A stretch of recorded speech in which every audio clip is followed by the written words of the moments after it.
Hey, I'm Renton Miller, head judge for Park for World Skate, and this is Noted by Head Judge for the Sao Paulo 2025 World Championships. So this event was super exciting. The Brazilians do skateboarding really well. As a sport on a national level, I think they do it better than anybody else. Skateboarding is their second biggest sport and they are a big country. So lots of skateboarding fans, and pretty much skateboarding is like a full-fledged proper sport, and the skaters are sport stars here. The Brazilian people and fans are also very passionate about skateboarding, so that really adds to it. And what Brazil does for skateboarding is really substantial. I think Brazil are a world leader in skating, so it's absolutely very fitting that they hold the 2025 World Championships. I'll just point out that we really battled some rain this week.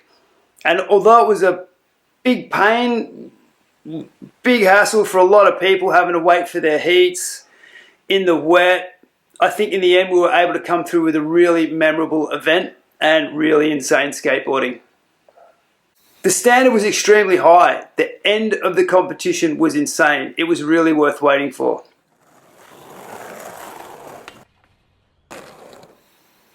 Okay, so now a few quick thoughts about some of the earlier rounds.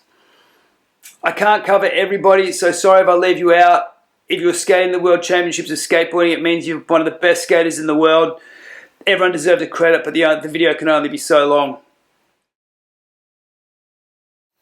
So men's qualifying, few thoughts. So we saw Ocean Brown skate, great style, hopefully he continues competing. Pietro Nunes skated quite well with some rad flip tricks, lip tricks, just missing the cut. Also great to see some of the newish countries like Turkey, Hong Kong and the Chinese kids ripping, new to skateboarding in these countries, and it's great to see new skaters, new styles. Yong Chao Sang and Xingyu Zhang from China, both shredding. Iggy Tok from Turkey. Caden Hawker from New Zealand. Wow.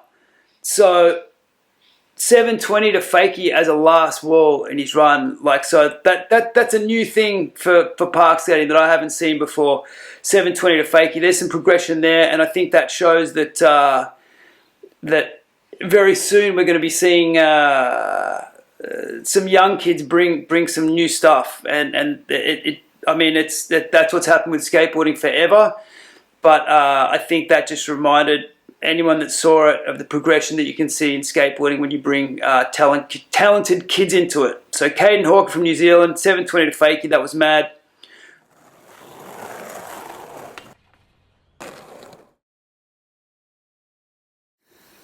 Okay, so women's qualifying. 67 of the world's best from every country.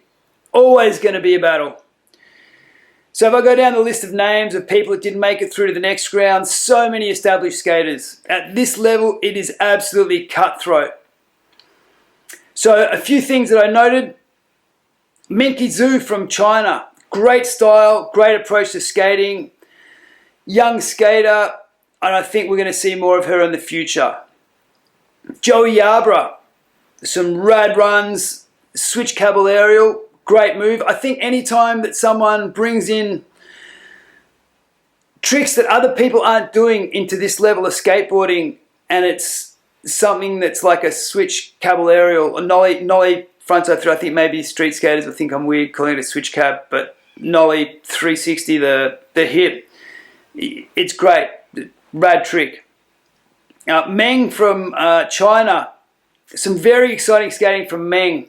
Kickflip into the box, like catching it before she even reached the peak of her kickflip indie, into 540s on the deep end. Feli from Argentina, looking rad. Someone that's going to also, I imagine we'll be seeing again in the future. Did very well. Maisel from the Philippines, qualifying top 5. Very strong skateboarding, very tricky skater, and great to see Maisel shredding. Also, Shani Paz, she was shredding. We've been seeing Shani skate for the past few years, and great to see her step up. She has a very mature park skateboarder approach in that she uses the park. Her tricks are very powerful, and her skating was great to watch at this event. Well done, Shani.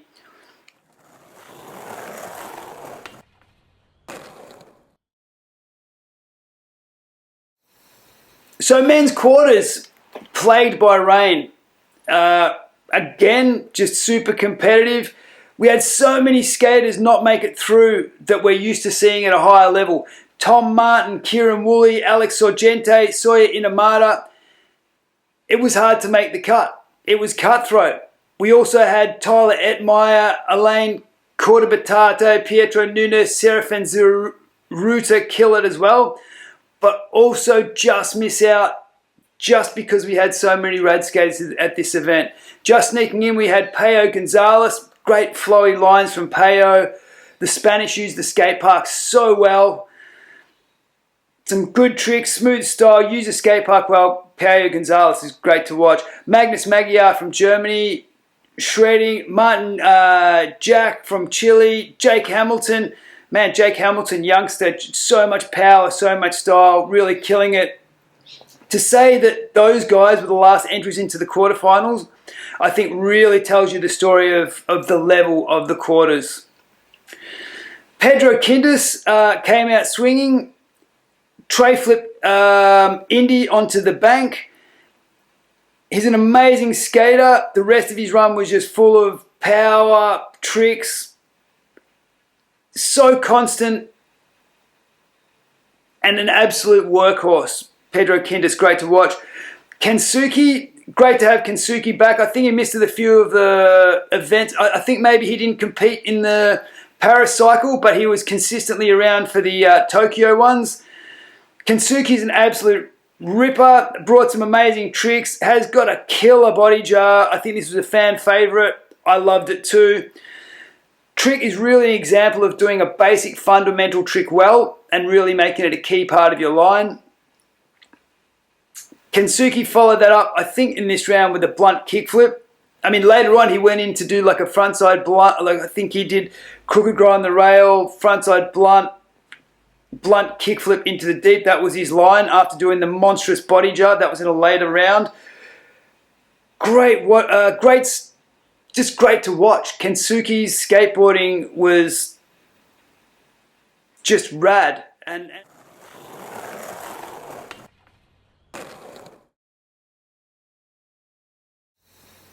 okay, so women's quarters. So we have a new breed of girls coming up. So Taipei's Li Fan Ying is really good. So Yi Fan Ling, such a rad skater. I think very soon she's going to be up in the top tier, setting a bit of the pace. She has more technical tricks, some park style thrown in there too, sugarcane up the bank, nice flowy style, just great stuff. Great skating from Yi Fan Ling. Also in this round, Mina Stess, every round she skated great. Great use of the park, really making an effort to make all of her stuff well presented. Anytime she does an air, just boning it, just executing well. Many times in this type of competition, sometimes it's easy to leave things like that. Sometimes it's easy to just get a trick done rather than just put the cherry on top and make it look good. And Minna was really making an effort to make it all look good. That was appreciated.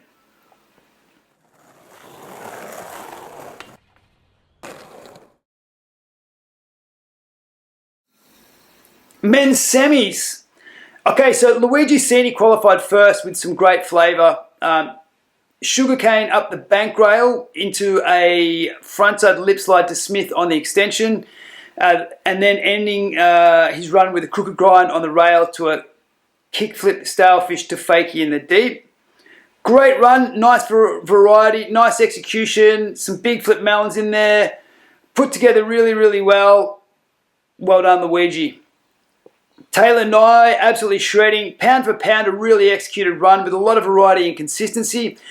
Ending with an alley-oop Indy 360 over the hip. That was sick. Dan Sabino skated really, really well, really powerful, just missing the next cut.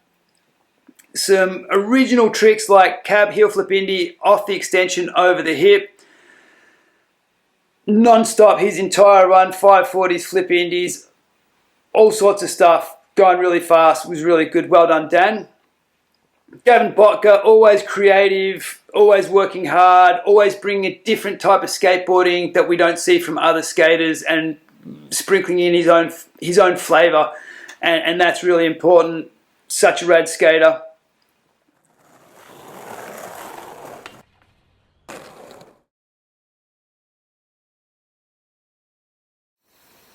Okay, so women's semis.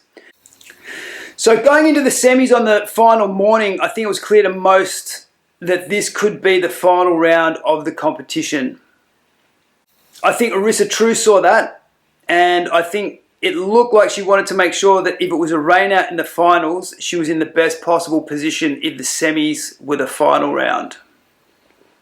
Which basically means that she was going to be out for blood in the semi-finals. She's going to try and win it. So Arissa came out swinging. She really brought a sledgehammer. She really had a run that really pushed the boundaries of what I once thought was humanly possible on a skateboard. For both men and women, whatever you want, what she was doing was absolutely mental. So she ended her line with a back lip up the bank rail, nose grinder fakie on the extension, switch carve in a switch alley-oop the jump box hip into a switch McTwist. To me, this is just pure insanity, and it completely blows me away. Seeing a young girl do a switch line into a switch McTwist, to me that was insane. It blew me away, and I feel like when you see things like that, it's watching progression of skateboarding in front of your eyes. So in the end, Arissa placed first in the semis. So she won the round. Had we have been rained out, she would have won the World Championships. If it rained, it would have been the killer strategy.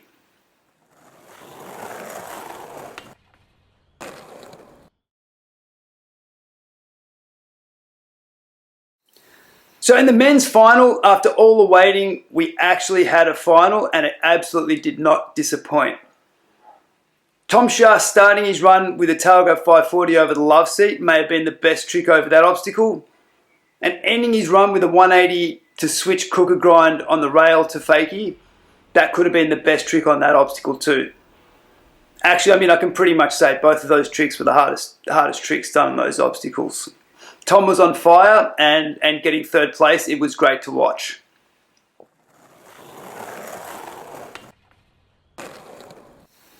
So this event came down to the last two runs.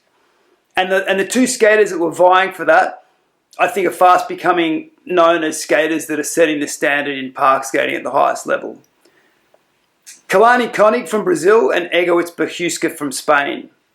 So Kalani Konig is such an exciting skater. He has a lot of power and a lot of technical ability.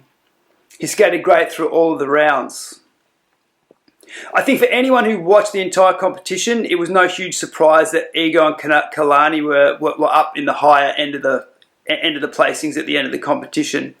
They shredded hard the whole time, very focused. Two young skaters that are really carving their way into the top echelon with their own styles and approaches to skateboarding. They're good at using the park, good execution, difficulty, flow and consistency, the whole lot. Now, we're right at the end of the competition. There's two runs left, and we have Kalani taking his run. Kalani goes to town, mixing his blend of power and technical ability. Perhaps not as tricky as Egowitz, but he really brought the heat with original transfers, extremely good use of the park, lots of speed, execution level high, mixing huge alley-oops over two hips, frontside nose grinds on the bank rail, backside Smith on the jump box rail, all at warp speed. At the end of his run, Kalani slips into first in front of Egowitz and is currently in first with one person to go in the World Championships for 2025.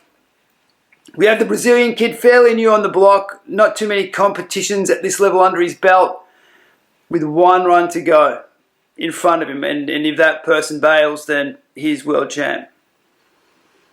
And then they call the name of Egowicz Bahuska. Now, obviously, I've watched every practice, warm-up and heat of this event. I know exactly what Egowicz has done before in every round, and I know exactly what he can do.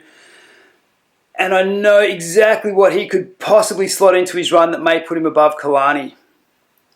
So prior Egowicz has done his run, there's one trick he can swap out for a hammer that can get the job done. But that trick is really big. Alley-oop kickflip Indy over the biggest gap in the park, basically over the hip, next to the island, all the way to the jump box landing. Super hammer. So with this golden run format, he effectively has a run that gives him a first wall rebate, if he needs it. After watching Egowicz skate all weekend and see him get up from the 2 most hectic slams to skate again every time, I absolutely knew this kid had it in him to throw this hammer first wall and make it his entire run. You could see it in his eyes. This kid is possessed to skate. He doesn't take no for an answer. And from what I can see, it doesn't look like he settles for second when he's got this one ready to go. So in a nail-biting moment, Egowicz rolls in straight up into the alley-oop flip Indy, the biggest gap in the park. It was absolutely insane. Then into his complete run, filled with lots of flips, kickflip Indy, kickflip varial Indy, blunt off the extension, backside tail slide, shove it, ending with the switch alley-oop into the switch 720. Wow. Absolutely insane. He didn't need the first wall rebate. He is an absolute machine. To me, this is kind of like Tony Hawk style. Like just a barrage of difficult tricks, consistency through the roof, so much in the run it's ridiculous to the point where it doesn't seem possible to ram any more stuff in.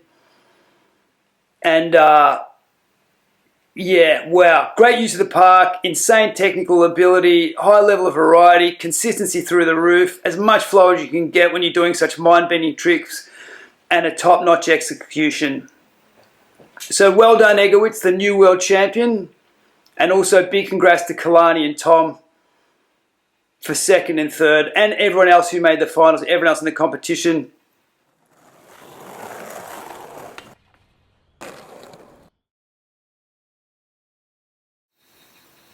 Okay, so now to the women's finals. So the women had the worst of the rain. They had the interruption in the middle of their event. Now, someone that was at the event, when the final started, I understood that we may get rained out. And I also know that that invokes some special rules. This has really got to play heavily on your strategy. Not knowing whether you're going to be able to have 1 run to do your best run, not knowing you're going to have 2. I think that's a really hard situation. And if it's going to rain and you've got this situation, do you go safe, thinking other people are going to bail, or do you go hard, trying to win? I don't know the answer to that. I really don't. But what I do know is Sky Brown came out and absolutely smashed it. So we got through everyone's first runs, so the first run results would be valid. We could have rankings based on just the first run in case we got rained out. We then had a rain delay and went really close to a complete rain out, like really close. So after a lot of work from lots of volunteers and crew drying the course was dried. Sky came back to add 1 more run, a stronger run, maybe a little sketchier on one trick, the nose grab 540, but in addition, frontside 360 the island and did an absolutely insane run, clinching the World Championships. Well done, Sky. So in second place, we had Mizuho, and in third place, we had Minna. What a competition. What a nail-biting competition. Great to watch. Everyone waited around for so long, and it ended so well.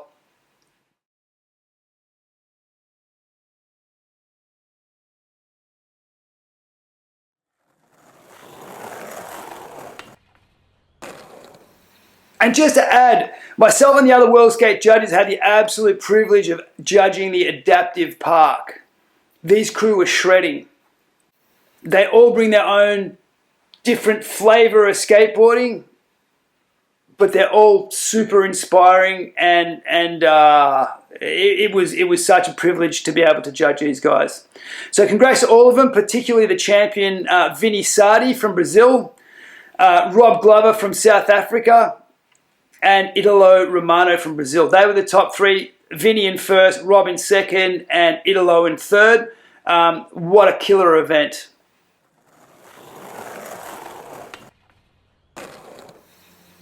Okay, so that is noted by head judge at the 2025 Sao Paulo World Championships of Skateboarding. What an event. Thank you.